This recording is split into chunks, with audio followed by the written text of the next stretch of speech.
Well, good afternoon, everybody. Very warm welcome to this webinar.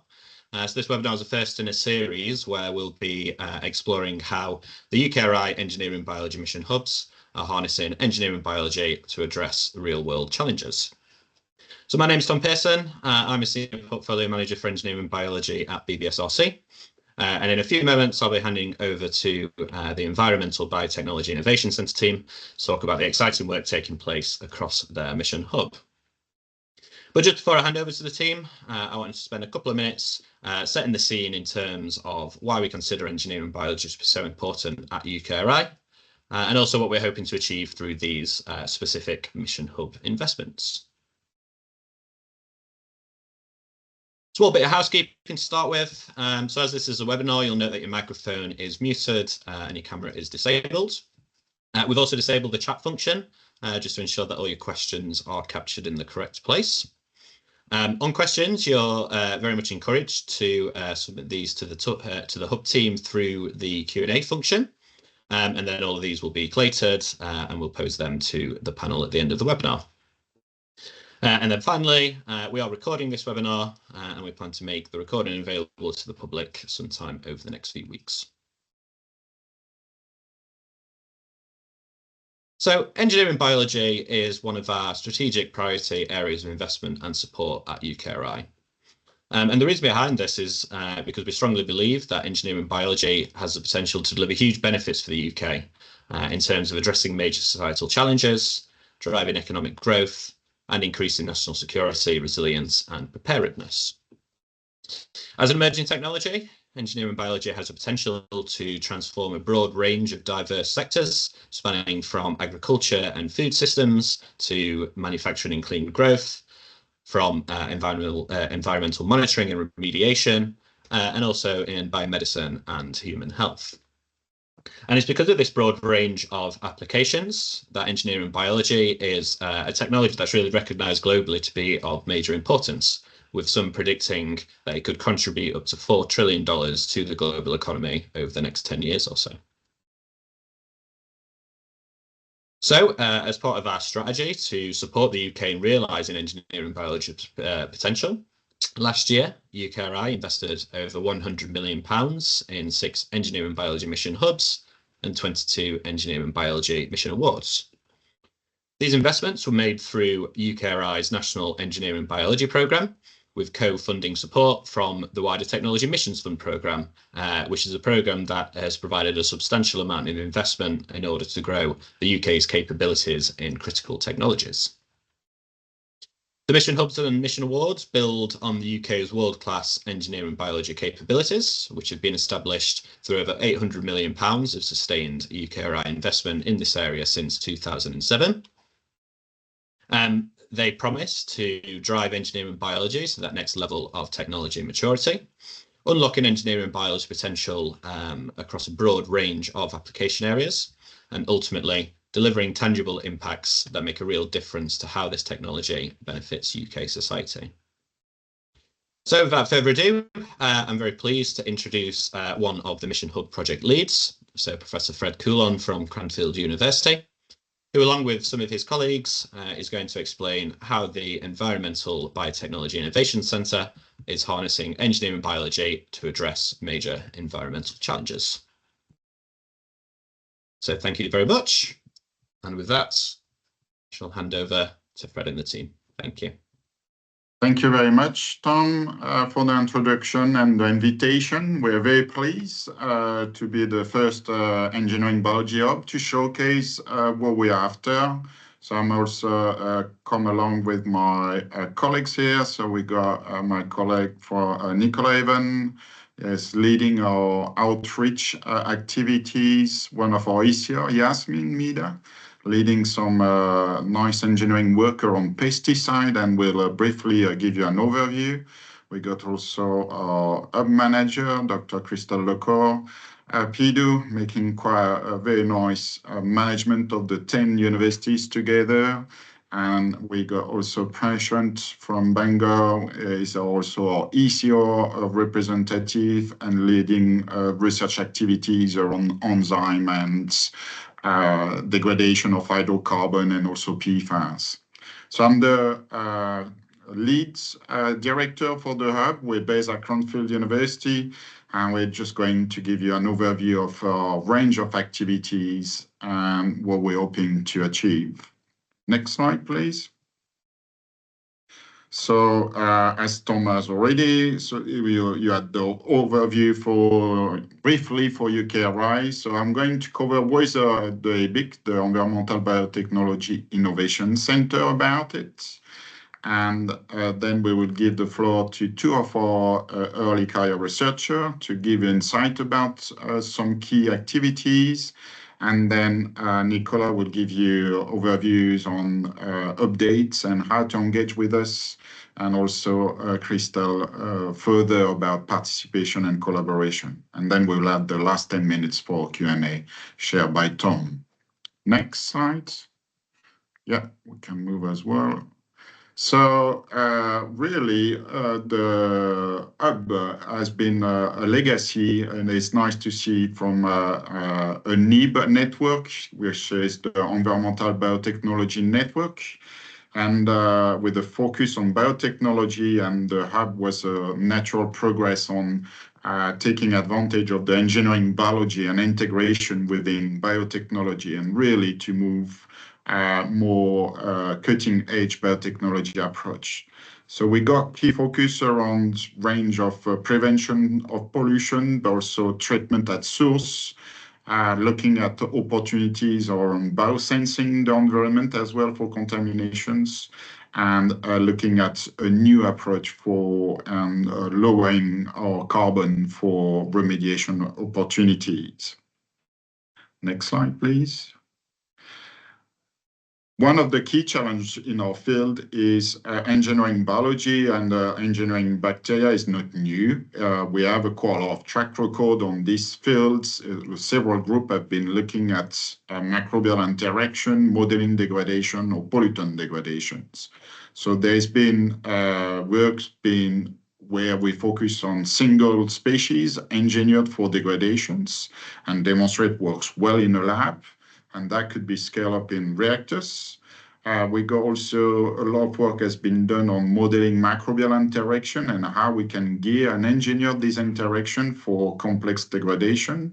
And then we can also look at multiple pollutant degradations. What the challenge is, however, is how we can really bring these applications to real application in a larger scale. And there is opportunity very much around the water sector for bioreactor treatment, but how we could potentially go beyond just bioreactors. There's also a key point where is biosecurity and biosafety. So I will highlight a few points on how we would think to tackle these aspects within EBIC. Next slide. In terms of application, where it's been demonstrated and where we can take advantage of some of the engineering biology approaches on biosensor and whole cell bioreporter. So here, just an illustration on how we could effectively use engineering biology to assess bioremediation and risk assessment. So here is just two examples. Next slides. There is also across the hub, we are looking around enzyme engineering. So there's been already demonstrated work. We can engineer enzyme. We can immobilize this enzyme for sustainable remediation approach. But we do have some key challenge about specificities on how they could be delivered and made available as needed. So there is key area we are currently looking on engineering better the enzyme and finding support material to get delivered more sustainably. So Prashant will touch briefly on these aspects. Next slide. So we fully recognize there is clearly opportunities for embracing the engineering biology progress that has been made towards environmental applications, but there is also challenges. So in terms of opportunities, we quite often talk about scaling up, so going large scale, but we're also very interested to look at scale out to get better degradation efficiency at lower scale, getting this much more delivered with low carbon and more controlled manner. There's, however, in terms of the challenge is whether we are going to think about existing water treatment system, how we can get the right biomass of engineered microbes. So the idea is thinking on whether we should introduce only few engineered microbes within existing community to get the right setup, or whether we need to consider a different approach in terms of the engineering.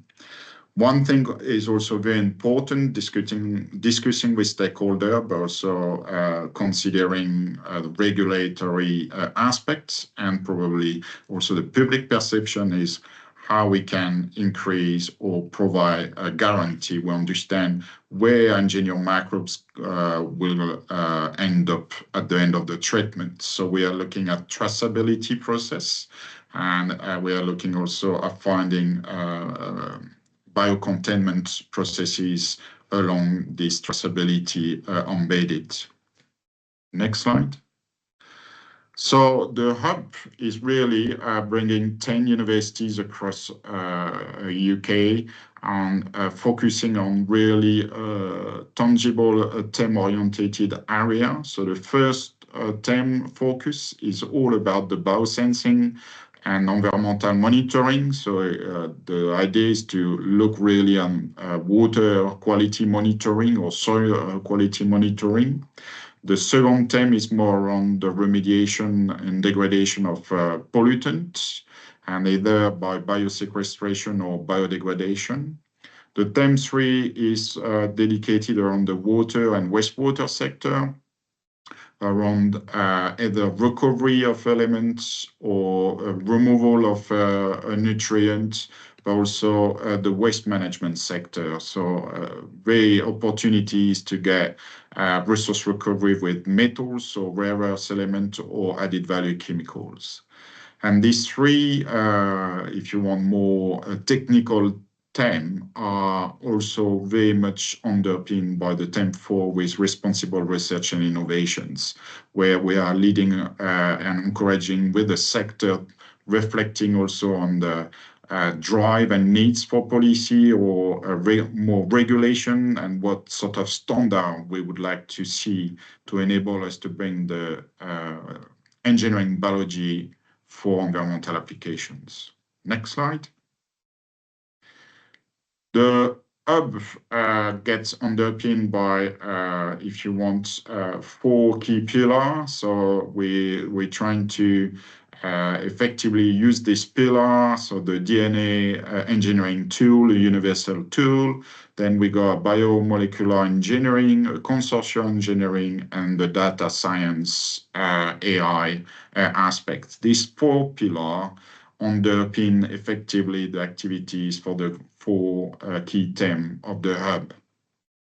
And we do have a focus very much around either the genome engineering, enzyme engineering, and metabolic engineering. And this is very much focused for a reactors approach, but we are very also considering the microbiota engineering, where effectively for water community or wastewater treatment community, such anaerobic digestion or biofilm is very important. And ability also to predict how these behave along the way. Next slide. So I mentioned we got 10 partners. So you see we got in Scotland, we got the University of Edinburgh, Watts, and the University of Glasgow.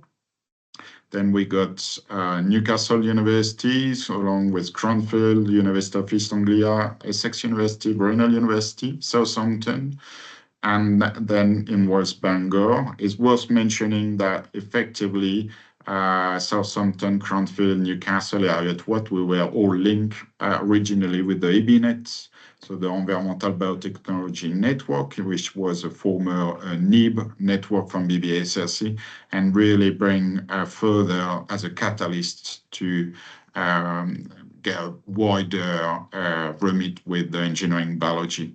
So we got a nice range of partners across the water waste sector, the biotech, and a few also environmental service provider and SMEs and spin-off around the some biotech.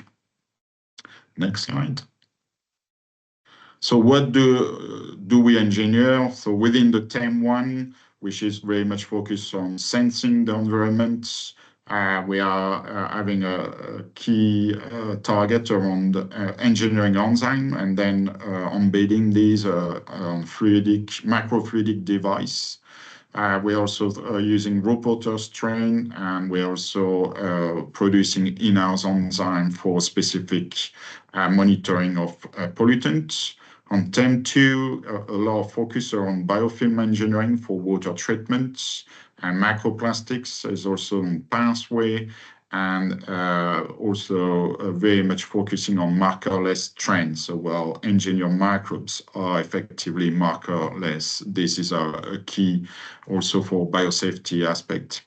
And TEM 3 is more about improving strain, so enhancing the ability for resource recovery, and that could be either through the metabolic or engineering or microbiota engineering.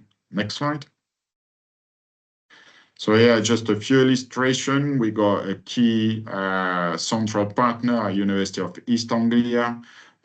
So we obviously, you could argue there is different approach now to engineer microbes, but what we want is to use a well-established transformation for cells, where it can be scaled up very quickly, is well learned. So we do a lot around conjugation and electroporation.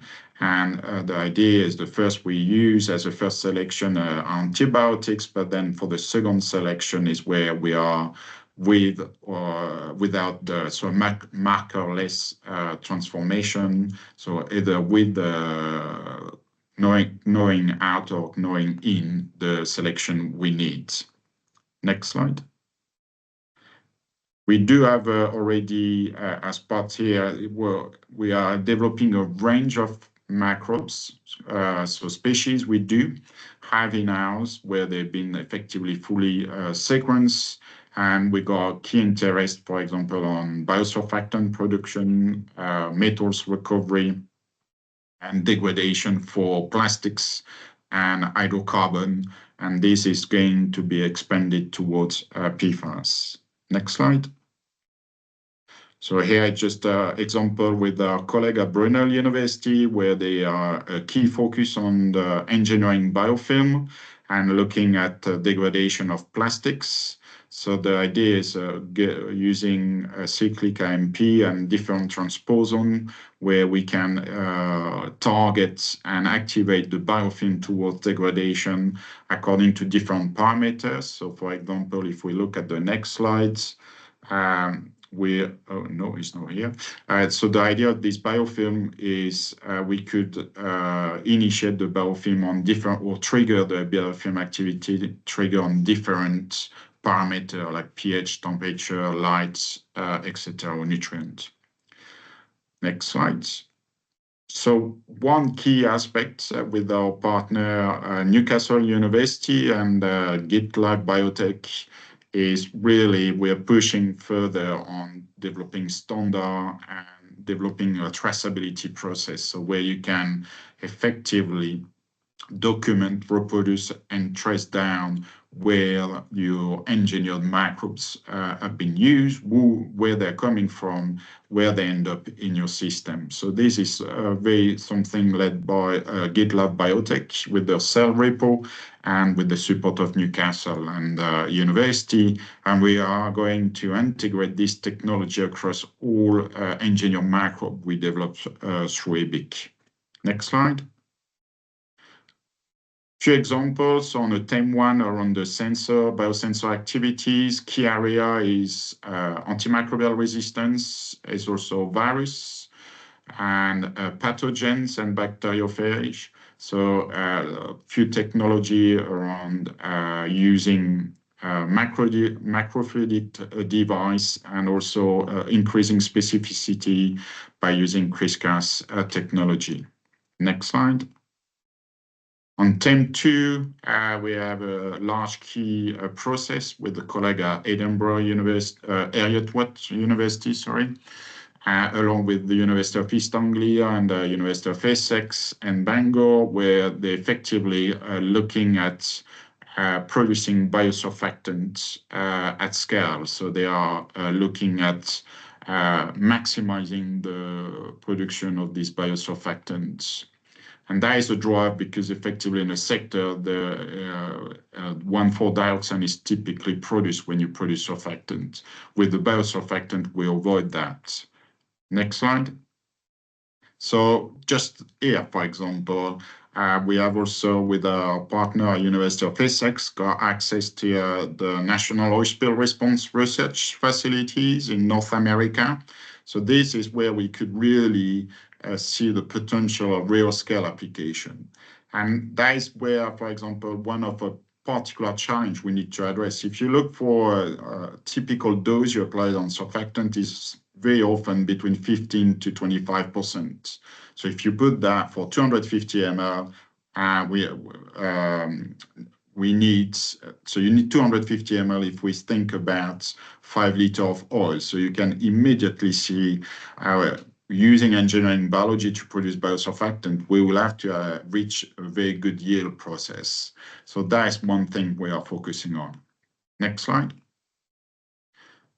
Brunel University, along with Cranfield, are working in tandem around this biofilm engineering.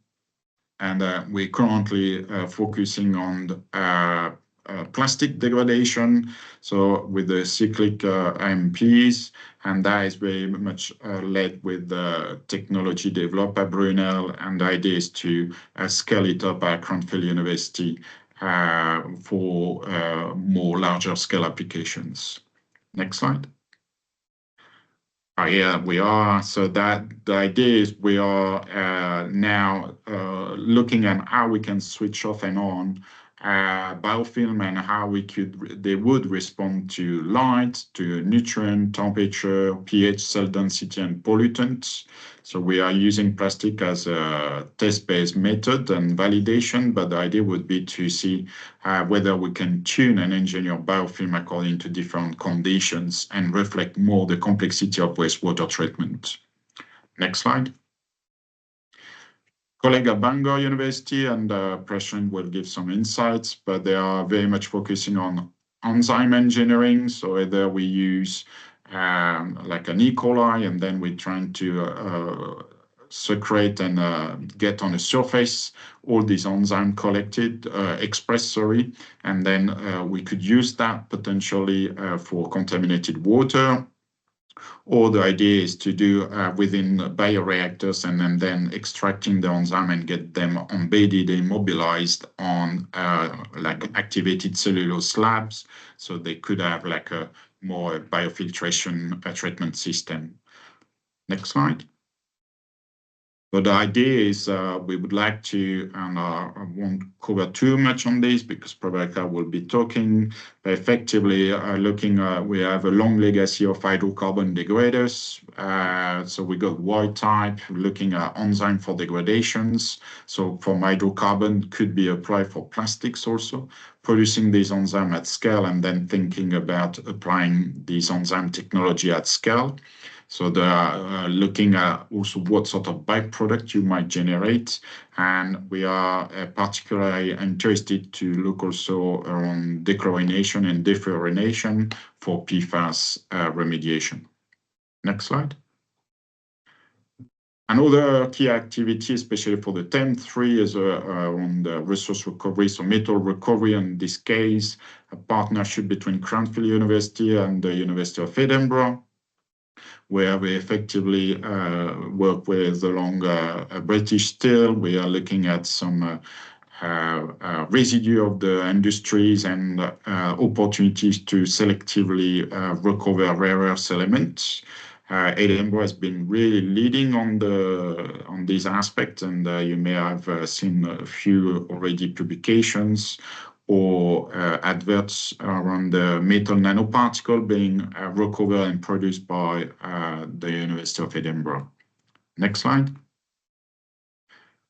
So these works quite well at the lab. And again, as a mission-led hub, we are effectively looking at scaling this up process to be able to generate amount that will be relevant for the manufacturing sector. Next slide.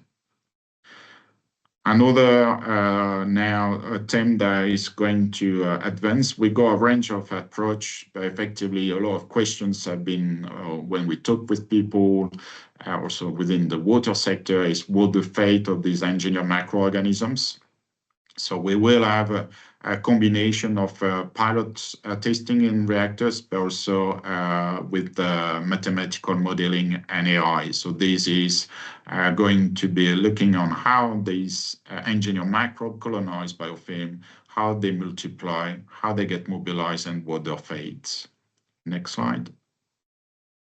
And this is very much led by our colleague at Glasgow University, where effectively they got this capability and infrastructure testing to look at comparing natural biofilm versus engineered biofilm and looking at the behavior and, if you want, the prediction of these biofilms. So this is very much something we are going to give much more attention now we are engineering our microbes.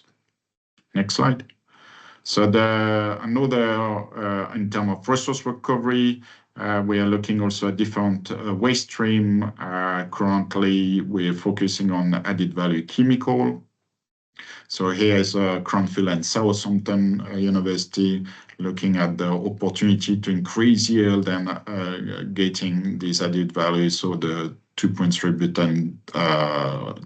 butanediol, sorry, and how we can bring these to higher yields by reducing scale of reactors. Next slide. In terms of, we talk a lot about the scale and reactors, so we are very fortunate at Cranfield. Effectively, we got a very large warehouse, so we do have a track record on running pilots and semi-pilot scale. So we got a full set of reactors, anything between 50 to 150, 200 liters. So it's one thing we want to take advantage of for the EBIC on testing and scaling these engineered applications. Next slide. And just to further emphasize, so you can see we got the two large green warehouse. So one is dedicated for drinking water with the solar panel on the top, and the other one for the wastewater. But we are also fortunate enough to have a real wastewater treatment plant. So we effectively treat water for 10,000 people equivalent. So this is also putting in a real condition, genuine condition to test some of our pilot testing. Next slide. Finally, around the theme for the responsible research innovation, we have been effectively interviewing via the colleague at Edinburgh University, a range of synthetic biologists and environmental engineers to think about the various facets of environmental biotechnology, engineering biology, and environmental applications, trying to more find the horizon scanning exercise on what are opportunity challenges we need to address. And we really see a very strong potential for the water sector about using some of the engineering biology developed of EBIC. So we've been very actively engaged with the water industry, and we have also engaged with DEFRA and also the Health and Safety Executive, because as part of Cranfield having these pilot facilities, effectively, we have to engage actively with the Health and Safety Executive on how we are going to control and demonstrate we understand where our engineered microbes will go. Next slide. So the colleagues at Edinburgh and Cranfield are effectively actively consulting with the UK Research and Innovation Office with the Bioindustry Association, with DEFRA, with the Health and Safety Executive. So it's really, we are thinking ahead of what might be needed in terms of regulation and how proposed standard we want to develop will help to inform this regulation. And that is clearly also for us key to engage actively with NPL and NML. So we have been having really a good conversation with them for the standard development. Next. And that is the overview for me. I would be happy to get a question at the end, but now I will pass over to Prabhakar. He's our key lead representative of the ECR, and he's doing a great job for us. And I would like to invite him to give a bit insight about this key research area as part of the hub. Thank you, Fred. Hello, everyone. As Fred said, I am Prabhakar Srivastava and working in Team 2. So my area of work is harnessing the catalytic potential of marine bacteria for bioremediation of these organic pollutants. So nearly 700 to 800 million tons of hydrocarbons are released into ocean every year through various means, such as natural sieves, accidental release from petroleum industry, as well as biological activity of cyanobacteria. And this leads to extensive damage to the marine ecosystem, which needs to be addressed immediately. However, there are some microorganisms which have evolved to utilize these hydrocarbons as a carbon source to produce some various organic compound, and that there is a potential to utilize this capability using synthetic biology to restore this ecosystem. So in this EBIC hub, what we are trying to do is use this organism and engineer them with the improved or novel enzyme which can degrade these organic pollutants to have an enhanced bioremediation process. Next slide, please. So the major challenge here is the substrate complexity, system robustness, as Fred has already mentioned, and genetic manipulation, and also the scale-up. So in this project, what I'm looking at is two parts. First one, to identify the microorganism as well as enzymes and their product like biosurfactant to target for the degradation of plastics, hydrocarbons, as well as PFAS. And when we are successful with the identification of enzymes and microorganisms, we can utilize them to engineer the genome to enhance their natural biodegradation capabilities. And these are some of the microorganisms I have listed, like Alkanivorex, Olispora, and cycloclastic bacteria, which can be targeted. Some of the bacteria which we are going to work on. So I have started with Alkanivorex. Can we go to the next slide, please? So since Alkanivorex is a marine bacteria, it has a capability to utilize hydrocarbon as a carbon source. So I isolated enzyme called alkane monooxidase, which is the first enzyme which accepts the linear hydrocarbon to degrade, and characterized it. The functional characterization revealed that it accepts up to C8 chain length, and there's a possibility that we can engineer this enzyme for the broader substrate scope. So I created a homology model and identified the active site pocket residue and mutated them. So at this point, I'm halfway through the characterizing of the list of mutants which I have created. And so far, the result I have observed suggests that there is at least one variant which is 2.5-fold more active than the wild type, which is a good thing, and one variant which shows a better substrate scope for the longer chain length, like C10 and C11. So I'm still working on completing this full characterization, and hopefully combining these variants, there will be an enzyme of mutant which will be better active or more active than the wild type, and this can be incorporated back into Alkanivorex to enhance its natural bioremediation process. Next slide, please. In addition to this, I'm also looking at another class of enzyme called called lactases, and these are easy to work with rather than the monooxygenases because they do not have much of requirement, and they also do the oxidation and they have a broad substrate range. So we have a quite a large number of library with us in our lab, and we expressed and purified them, and we are characterizing them and to see if they can be utilized in this project. Can you go to the next slide, please? So this is the example of some of the enzymes which I have worked so far. So I've expressed them, purified them, and tested them with the novel to the model substrate called ABTS. And as you can see, in the bottom ones, they have a different activity, which is a good thing because they all know that suggests that they all would have a different response to the different substrates.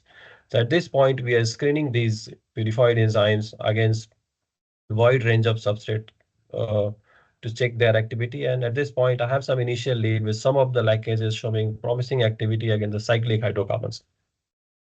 So we are working on that to enhance their activity. And these enzymes also, along with monooxygenases, can be utilized to engineer the alkali borax or other microorganism which we are going to target for the enhanced bioremediation process. Next slide, please. So in addition to this enzyme engineering and characterization, we are also looking at the integration sites because we need to know where we are going to integrate these enzymes, improved enzymes. So in order to do so, we started with alkali borax. So we did a RNA sequencing. So we grew the organism at different subset, like one hexadecane as hydrocarbon and one control as a pyruvate. We tried two different growth points, 2 different temperatures, and then isolated RNA, did RNA sequencing, and now we are looking through the sequencing data and analyzing the expression pattern to see where is the neutral sites and the area which are very less expressed so that they can be utilized so to incorporate the enzymes which we are creating so that it won't affect the natural growth or natural behavior, and it enhances the capability of the organism. So this is where I am at this point to looking through that, and I hope go to next slide. Maybe Yasmin can take over from here. Yeah, perfect. Thank you. Hi, everyone. I'm Yasmin. I'm working at Cranfield as part of EBIC. And I'll just say to Kristell, if you could go through the slides, because I've made animations. If you just click through, then I can just talk through it. Yeah, perfect. So one of the problems that Fred has mentioned is pesticides, and that's quite prevalent in drinking water. And we're using a pesticide known as metaldehyde as a proof of concept. And what I mean by that is that because there are so many different types of pesticides, we already need to know kind of a little bit about the pathways of how pesticides are being degraded, how they're being broken down or degraded by naturally occurring organisms. And so we're basing this proof of concept work on stuff that we already know. So there's been a few papers that have isolated naturally occurring or environmental isolates of bacteria that have been found in soil that contains high levels of metaldehyde. And so we already have the background knowledge, and we know that these bacteria are capable of degrading the metaldehyde. So we know that metaldehyde is metaldehyde is a slug pesticide and it is toxic. So there is a real need to get rid of it. However, in 2022, it actually was banned in the UK because it's so toxic. We can still have prevalence of it in drinking water, but also this is sort of backing up why we're using it as a proof of concept based on the fact that we've got a lot of knowledge around it already, and we are trying to make these environmental isolates more efficient at degrading metaldehyde, and especially at scale, as Fred has mentioned. Next slide, please. Yeah, so we have 2 environmental isolates. We have an Acinetobacter and a Sphingodium species that can both degrade metaldehyde. And what we can see on the bottom graphs, we have in the orange, it's the optical density, and the blue dots are showing the metaldehyde concentration, and it gets degraded to undetectable levels within about 3 days. So we know that this can naturally occur. And if you go to the next slide, this is currently on an endogenous plasmid. So that means it's naturally occurring and it's already present in the organisms. However, what you can see from the image on the right-hand side is that under non-favorable conditions, or when there's no metaldehyde present in drinking water, this plasmid will just automatically be lost because it's energetically expensive and the organisms don't necessarily need to use it for metaldehyde. And they actually use metaldehyde as their carbon source. So we know that they can grow on it, but we still need this organism to have the genes present. So we know that metaldehyde degrading genes come on a cluster. In Acinetobacter, there's 3 genes and they're all present next to each other. But yet, if we lose this plasmid, we won't have degradation. So our aim is to test how long it takes in the generations to actually lose this plasmid. And then what we're going to do with synthetic biology is to engineer so that we have this gene cluster present on the genome, so it will always be present. And then our aim is that we want to either overexpress it so that we can have it upregulated all the time and actually degrading metaldehyde. But there's also the aspects that Fred's mentioned, is how it's really important to be able to control these synthetic organisms, because we don't want them to just escape and then cause any damage downstream. So we've got the chance of inducing the promoter, so being able to change when the expression occurs, whether it's temperature dependent or if we add another nutrient in. And that way, before we have any release of this drinking water, it would have killed any of the organisms. So that's kind of where we're at the moment. Next slide, please. And so the way that we're doing this is a little bit more in depth than Fred had mentioned, but we're doing Golden Gate cloning. We're also working with UEA, so University of East Anglia, quite closely. And so we have currently got our plasmids designed, and we are working to do this SAC-B counter selection. So as Fred mentioned, you can grow it on antibiotic selection first, and then you can counter select it on sucrose, and that will get rid of any antibiotic presence and it makes it scarless. And so we're currently at the stage where we are transforming the organisms to basically get the gene present onto the genome. Next slide, please. And so really quickly, just some of the main questions are whether the overexpression lines can actually work more efficiently at degrading metaldehyde compared to the wild type. What kind of concentrations would we need if we're doing this at scale? So do we have a starting concentration of cells that we need, or starting concentration of metaldehyde, and how many cells that we need to inoculate in order to get a full degradation of metaldehydes to undetectable levels? And also we really are interested in understanding how using engineered organisms, where we've engineered the metaldehyde degradation capabilities, to see if this actually changes any of the microbial communities, whether there's any competition, or just if they're going to die really quickly. And so things to consider for this are whether we're using the native strains that we know can survive in drinking water, so like the 2 environmental isolates that we have got, or if we want to use an organism that we can make enable it to survive, so a chassis organism. So there are different aspects that we're exploring within EBIC. Next slide, please.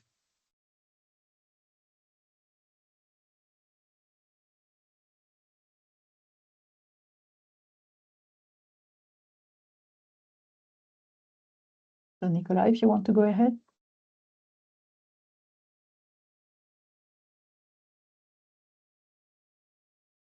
You are muted. Try again. Hey, can you hear me okay now? Yeah, I'm good. Perfect, thank you. If you could go to the next slide. It's great to be here today to talk about EBIC's work. The team are already making an impact with research outputs. I've highlighted some of the journals and organisations where we have featured so far. As well as publications, the team are involved with advisory boards as keynote speakers at conferences, and of course building and maintaining stakeholder relationships. I've just included a small selection of what our team are involved with, so as not to keep you all day. I'll talk a little now on 2 of the team's research highlights. Next slide, please. Firstly, we have this paper which is published in Nature Communications, which looks at utilising engineering biology to tackle issues such as bioremediation and monitoring of pollutants. What's really interesting with this paper is the consideration for innovations such as tech and AI integrations, which is obviously a field has taken off its own right. And it's going to be particular interest following the government's AI Opportunities Action Plan, which was released this year. The paper also explores strategies to boost real-world adoption of engineering biology, which is one of EBIC's long-term objectives. Next slide, please. The second paper I'd like to briefly introduce is Engineering Biology Approaches to Modular Bacterial Biofilms, which is published in Trends in Biotechnology. The main focus of this work is how engineering biology will enable the implementation and scale-up of novel biological systems to tackle urgent global challenges. It focuses on the latest engineering biology approaches for the control and modification of bacterial biofilms with new functionalities, which obviously is pretty exciting stuff. Hopefully it's given you a small taste of some of the work. Be sure to head to our publications page on our website to explore this further. Next slide, please.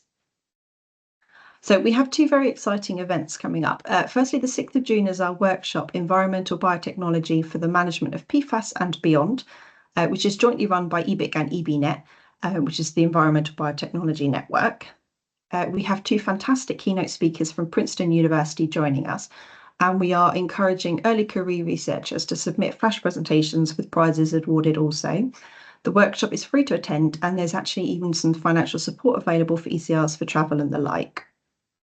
Following on from this workshop, we have our first early career researcher conference, Engineering Biology for Environmental Sustainability.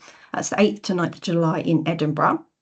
I'm so excited for this conference. It's being organised with a committee of our ECRs who've really tailored the topics and theme for the conference, and they are involved in all aspects of the planning as well. We've had a brilliant response. The abstracts received over a really high standard and some very interesting topics as well. You can still register to attend, so do take a look. We would love to have you there with us. Next slide, please. So collaboration is something we're very keen on here at EBIC. As I mentioned, our PFAS workshop is being co-hosted with EBNet. EBNet are also actually very kindly sponsoring prizes for our ECR conference. It's great to sort of build and expand on these relationships. We're also looking to collaborate with the other engineering biology hubs. Currently, we have joint training opportunities with both P3EB, which is preventing plastic pollution with engineering biology, and the Elemental Hub as well. Elemental are also offering bursaries for their ECRs to attend our conference in July, which will provide a great knowledge exchange and network opportunity for all ECRs involved. As I said, we're always open to collaborations, so do scan the code at the bottom there and get in touch if there's something you would like to explore with us. Next slide, please. Okay, so if we take a look now at our public engagement, for this, I've just included some of our main outputs for this year, so you can see the sorts of activities we have planned over the coming months. Alongside this, of course, there's always going to be ongoing social media and news updates made regularly online. But just so you have an idea of what our plans are. Next slide, please. So some of the public engagement we're doing includes the creation of a video animation to help explain engineering biology and how EBIC are utilising it for environmental applications. This presents it in a very visual and accessible way. We also have a quarterly newsletter featuring research updates, funding opportunities, news and events. We are also happy to take external contributions, so get in touch if you have an event or any news or research you'd like us to share with our network.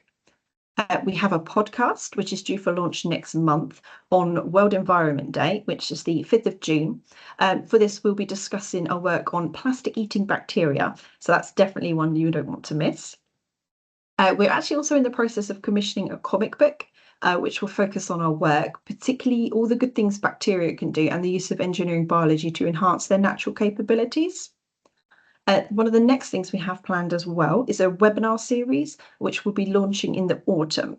This will feature lots of interesting guests and different topics, so it'll be well worth joining us for that. Currently, aside this, we utilise LinkedIn, YouTube and X to communicate our aims, our outcomes, as well as obviously networking and keeping up with generally news. You'll see our tags on the bottom there if you want to connect with us there. Next slide, please. Finally, from me, I just wanted to tell you a bit about our public engagement events. Our first event was actually back in March, where we attended Southampton Science and Engineering Festival. It was an absolutely fantastic day. I think they had around 5,000 visitors. For this, we created fun educational games and activities to both demonstrate our work, but also the concept of engineering biology. We've also secured a spot at New Scientist Live for this October. This fantastic 3-day event will be a brilliant opportunity to share ideas and engage the public in our exciting work. That is it from me. So thank you so much for your time today, and do be sure to get in touch if there's anything you'd like to work with us on. All right, thank you very much, Nicola. Good morning, everyone. My name is Kristell Le Corre Pidou, and as Fred mentioned earlier on, I'm the manager of EBIC and also a research fellow at Cranfield University. And so I will conclude this presentation and webinar with a few information on how to get involved with EBIC and our current opportunity for participation and collaboration. So one of the first way to collaborate with us and engaging with EBIC is through our funding opportunities. So we currently have like a scheme going on, which is called the Seed Code Fund, which was first launched in January 2025. And it's an extra 300K of seed corn funding to accelerate the commercialization and innovation of engineering biology solution for environmental applications. So the initiative is to bridge the gap between early stage research and market-ready technologies by providing comprehensive support for researchers, including prototyping, scale-up resources, and also mentorship. So the fund focuses mainly on accelerating technologies from an early development stage, or TRL 2 to 3, to prototyping and scale-up stage up to TRL 5 to 6. The other funding scheme that we have and will launch in the summer 2025 is our flexible fund for interdisciplinary translational research. So for this fund, we have up to £250,000 of funding for cross-discipline project. So the idea with this funding is to drive interdisciplinary translational research to support and fund innovation in engineering biology, and try to find like project that will accelerate the transfer of ideas from fundamental research to real-world applications. So the funding supports, for example, the implementation of new technologies in environmental biotechnologies for environmental application, supports as well troubleshooting challenges and problem-solving research. And we're also encouraging the project to foster collaboration and enhance diversity and inclusion in their research. Through the multiple ways and models of engaging with EBIC through these fundings, and it can be through joint research project, but also beyond the funding, to collaborate with us through contract research services, through, for example, EBIC hosted workshop and training and development opportunities that we are developing for our UKRI research community. And it could be through accessing a multi-partner consortia that we are, and therefore broadening networks through our networks of stakeholders, suppliers, and end users.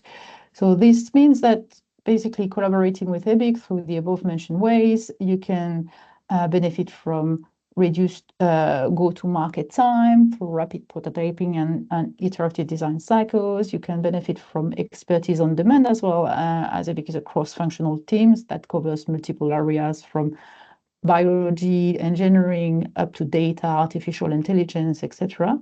But also you can access our infrastructures and funding through shared facilities and we offer potential public and private co-funding avenues.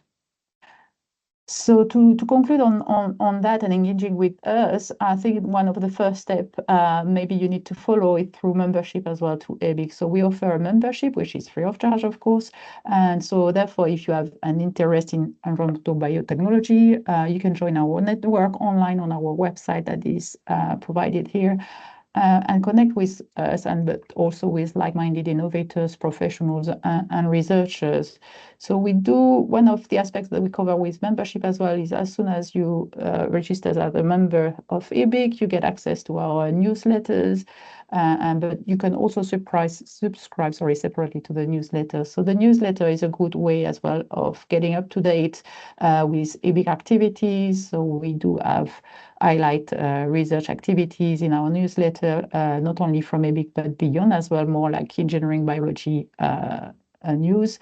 We always release our funding calls through these avenues as well. We mention events and way more things. So if you want to collaborate with us or engage with us, I think that's the first step probably for you to join our community and get in touch.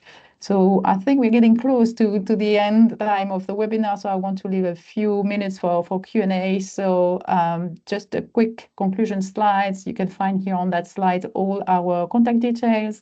So Frédéric's, mine, and Nicola as the core team management team for EBIC.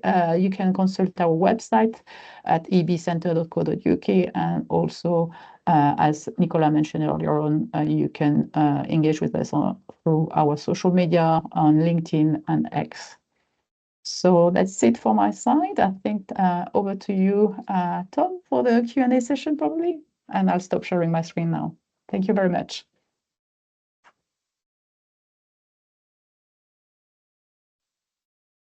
Great. Thank you all so much for that really interesting and insightful presentation.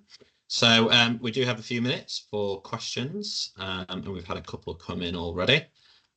So we'll start with this one from an anonymous poster. So the question is, will you be engaging with social scientists to explore ways in which we can support the public in the uptake and acceptance of utilising these advanced technologies? Yeah, no, very good question. And yes, we probably haven't touched too much, but definitely yes. It's something as part of the responsible research innovation. So we got our colleague Kristell Edinburgh actively engaging effectively with the water utilities to understand their needs, but also from a public point of view, perceptions. And when we are talking about the standard as well, we want to get public events where we could discuss and present and gather views of the public, because effectively the acceptance would be a key if we want to get these widely applied. So definitely something very important for the hub to consult on. Thank you very much. So we've got another question coming in now. Really interesting work. Current policies restricts the ability to use genetically modified microorganisms outside of the lab. So could you expand on how you are planning to use them to clean up the environment? Yeah, very good point as well. So I guess it's that we see it as a two-step process. We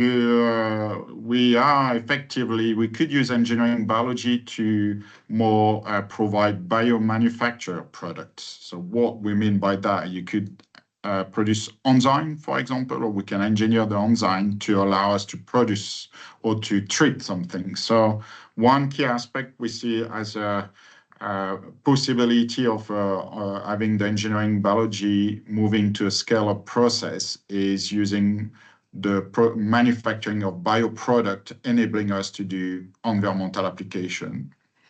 The other point we are very much for the water sector is thinking more around existing bioreactor treatment facilities where it's more easy to and more contained. And everything with class 1 microorganisms. So we work a lot with naturally present organisms within wastewater. So we see more potential to get them implemented, but then it's whether from a regulatory point of view and acceptance, whether these traceability with the barcoding demonstrating we understand where microbes goes, how and where they end, would that be acceptable? Would from a regulatory point of view is acceptable? So this is all ongoing discussion to understand from the regulation, from the point of view, from the operators, but also from the public perception. So we are very much aware it will take time, but for the biosensing and biomonitoring, it's very likely we could have a more quicker win to get these engineering biology or this bioreporter, because it's already happening. So there is where we are taking also quite a lot of parallel with the food industry, which effectively we can learn from each other. But it's certainly something that needs to be addressed. So it's really a hot topic and ongoing discussion to enable these applications. Okay, thanks, Fred. So we are at time now, unfortunately. But I guess one final question is if somebody did want to get in touch with you to ask further questions or indeed to explore collaborations, what's the best method to do that? Yeah, definitely. As Kristell mentioned, if there's any questions, so I can see there were, please do get in touch. So either to Kristell, myself, or Nicola, and then we're very happy to get in touch with, or put you in touch with the colleagues within the hub. The website, you will get the ebiccenter.co.uk, where you got our contact detail, and very happy to take any follow-on questions, or if you want to explore opportunities for collaborative work. So we're very open for engaging widely and finding new opportunities. So yeah, we got the slide. So that would be the best way to reach out. Brilliant. Okay, well, thank you very much to the EBIC team, and thanks very much to everybody for attending.